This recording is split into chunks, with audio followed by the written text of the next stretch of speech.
Insperity presents the Small Business Advocate Show with Jim Blasingame, brought to you by FedEx, CareerBuilder.com, and Palo Alto Software. This is a copyrighted production of Small Business Network, Inc., all rights reserved. They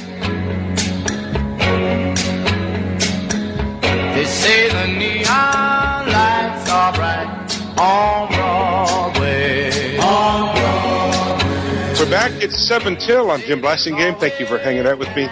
Having a great visit with our good friend Bob McTeer, Dr. Robert McTeer, distinguished fellow with the National Center for Policy Analysis, ncpa.org. Bob, the website that's your organization's website. What about your own website? BobMcTeer.com. Check it out. And they find your blog there too, can't they?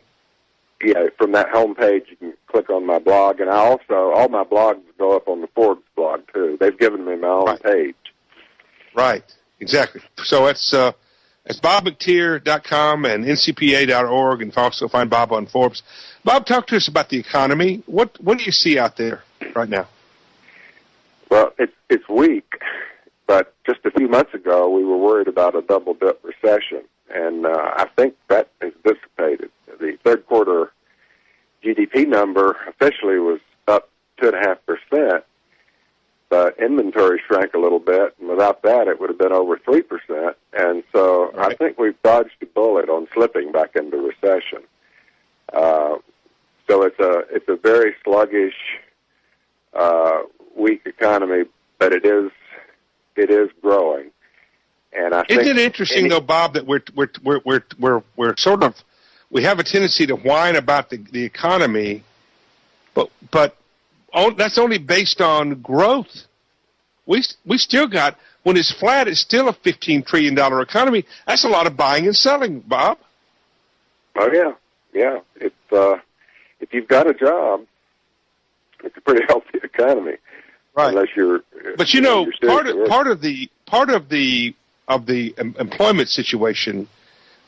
In my lifetime, I've never seen the employment scenario as multifaceted and complicated as it is right now. Would you agree with that?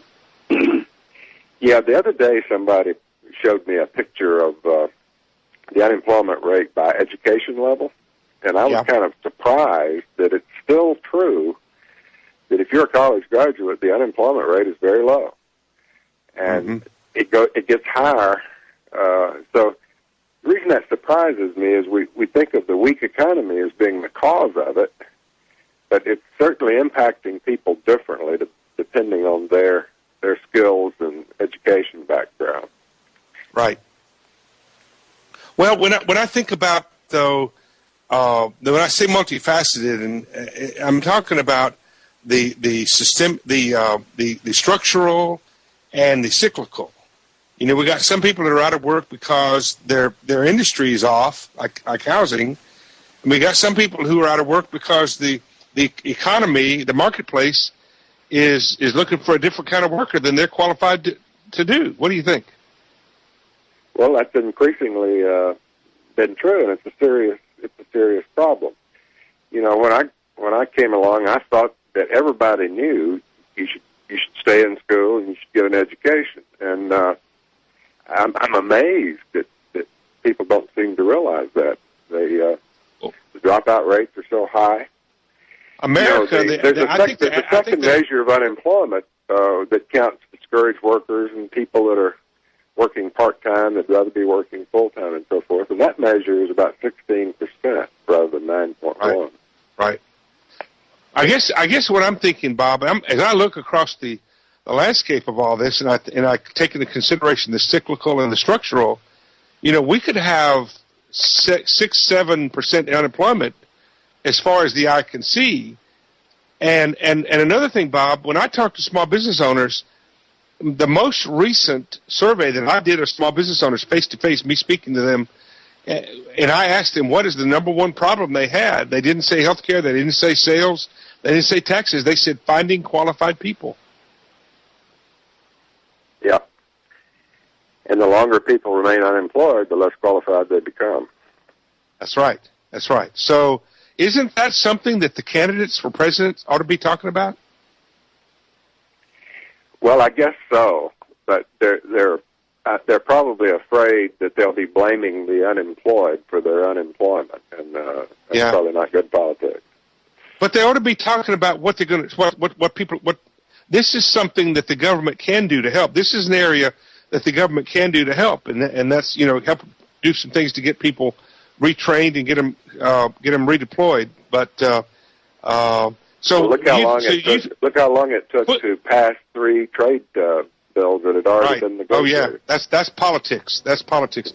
Hey Bob, thanks for being here. Good job today. We'll see you next time. Okay, Jim. Thank you.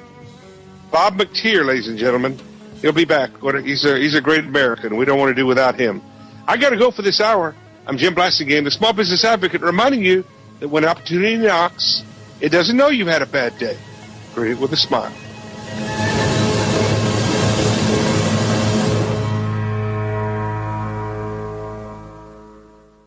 Insperity presents the Small Business Advocate Show with Jim Blasingame, brought to you by FedEx, CareerBuilder.com, and Palo Alto Software. This is a copyrighted production of Small Business Network, Inc., intended for the private use of our audience. Except as otherwise provided by copyright law, all other copying, redistribution, or publication without prior written consent is prohibited. All rights reserved.